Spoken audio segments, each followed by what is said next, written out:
Antes de Einstein, o espaço e o tempo eram considerados absolutos, conforme formulado nas leis de Newton. O espaço era o palco onde os eventos ocorriam e o tempo fluía de maneira constante e inalterada para todos os observadores, independentemente da sua posição ou movimento. Na mecânica clássica, a velocidade relativa é simplesmente a diferença entre as velocidades de dois objetos em movimento. Por exemplo, se você estiver em um carro viajando a 60 km por hora e passar por outro carro que está se movendo na mesma direção e sentido a 40 km por hora, a velocidade relativa do segundo carro em relação ao primeiro será de 20 km por hora.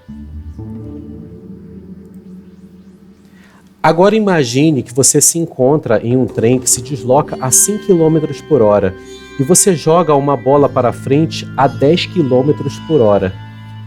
A velocidade dessa bola em relação a um observador fixo na Terra será de 110 km por hora, ou seja, a velocidade do trem mais a velocidade da bola. Esse é o entendimento intuitivo da adição de velocidades na mecânica clássica. Mas e se esse trem estivesse emitindo um feixe de luz? Será que a nossa intuição sobre velocidade ainda se aplica? Fique conosco e descubra o que realmente acontece.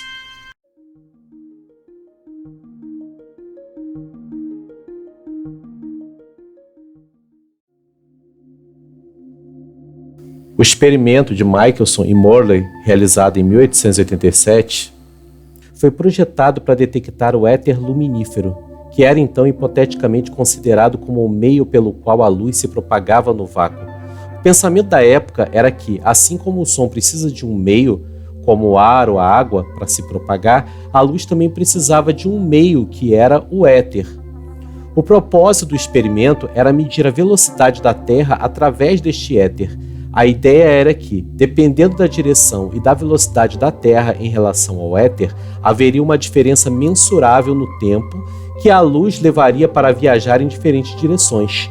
O interferômetro foi usado para comparar a velocidade da luz em direções perpendiculares. No entanto, o resultado foi surpreendente. Não foi encontrada nenhuma diferença mensurável. Isso sugeriu que ou a Terra estava parada em relação ao éter, algo considerado altamente improvável, ou que o próprio éter não existia. Esse resultado negativo foi uma das principais evidências contra a existência do éter. James Clerk Maxwell é acreditado por formular um conjunto de equações, conhecidas como equações de Maxwell, que descrevem como campos elétricos e magnéticos interagem. A partir dessas equações, ele deduziu a existência de ondas eletromagnéticas e calculou sua velocidade, chegando ao valor da velocidade da luz. Isso levou à conclusão revolucionária de que a luz é, de fato, uma forma de onda eletromagnética. Antes de Maxwell, a natureza eletromagnética da luz não era conhecida. Foi sua teoria que identificou a luz como uma onda eletromagnética. Com base no trabalho de Maxwell e nos resultados experimentais que mostraram a velocidade da luz constante, Einstein postulou em sua teoria da relatividade restrita. Primeiro, princípio da relatividade. As leis da física são as mesmas para todos os observadores em qualquer referencial inercial, o que significa que as leis da física se aplicam da mesma maneira independentemente da velocidade constante com que um observador está se movendo. Nenhum referencial inercial tem preferência sobre o outro e todos são equivalentes para a descrição das leis físicas. 2. Invariância da velocidade da luz. A velocidade da luz no vácuo é a mesma para todos os observadores, independentemente de suas velocidades ou da velocidade da fonte de luz. Essa velocidade é denotada por ser aproximadamente 3 × 10⁸ metros por segundo. Ou seja, qualquer observador em movimento ou em repouso que mede a velocidade da luz em um vácuo obterá esse valor. Esses postulados, à primeira vista, podem parecer simples, mas as implicações dele são profundas e revolucionaram nossa compreensão do universo. Deles emergem conceitos como a dilatação do tempo e a contração do espaço. Dilatação temporal. Quanto mais rápido um objeto se move, mais devagar o tempo passa para ele em comparação com o observador em repouso.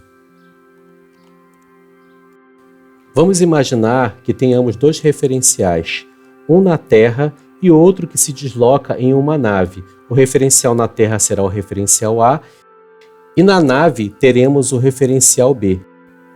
Essa nave que está no referencial B, ela se desloca com uma velocidade relativística, ou seja, uma velocidade próxima à velocidade da luz. Em um experimento hipotético, um passageiro da nave lança um raio de luz para cima a partir de uma fonte até atingir o espelho e retornar à fonte. O caminho percorrido pelo raio de luz dentro da nave será de 2D, o tempo de ida e o tempo de retorno. Logo, para determinarmos a duração do evento, bastará dividir 2D pela velocidade da luz. Agora, para o referencial que está na Terra, qual é a percepção que ele tem desse experimento? Ele observa que esse experimento se desloca. Logo, eu tenho um deslocamento igual a 2L, que observamos que é maior do que o deslocamento 2D. Quando dividimos esse deslocamento 2L pela velocidade da luz, que já postulado é constante, o tempo de ida e volta do feixe de luz é diferente e é maior para um observador localizado na Terra. Você pode até achar que é uma característica do experimento, mas não. O relógio realmente, mesmo sendo um relógio clássico, irá medir tempos diferentes. Isso significa que os observadores não concordam sobre a duração dos eventos. A viagem da nave da origem ao destino terá duração diferente para os dois observadores. O tempo extra medido pelo observador em A só fará sentido se o comprimento da nave diminuir do ponto de vista do seu referencial enquanto ela viajar. Isso é o que chamamos de contração espacial. Já do ponto de vista do observador em B, é o espaço externo que se contrai. Um caso interessante que pode comprovar essa teoria são os muons, partículas subatômicas que são criadas quando os raios cósmicos de alta energia colidem com átomos na atmosfera superior da Terra. Eles são um pouco como elétrons, mas cerca de 200 vezes mais massivos. O intrigante é que eles têm uma vida útil muito curta, apenas cerca de 2,2 vezes 10 a menos 6 segundos, ou 2,2 microsegundos, em seu próprio referencial em repouso. Se você fizesse os cálculos clássicos com base nessa vida útil e na velocidade com que os muons se movem, próximo à velocidade da luz, a maioria deles deveria decair e desaparecer antes de chegar à superfície da Terra. No entanto, detectamos muito muons na superfície. Como isso é possível?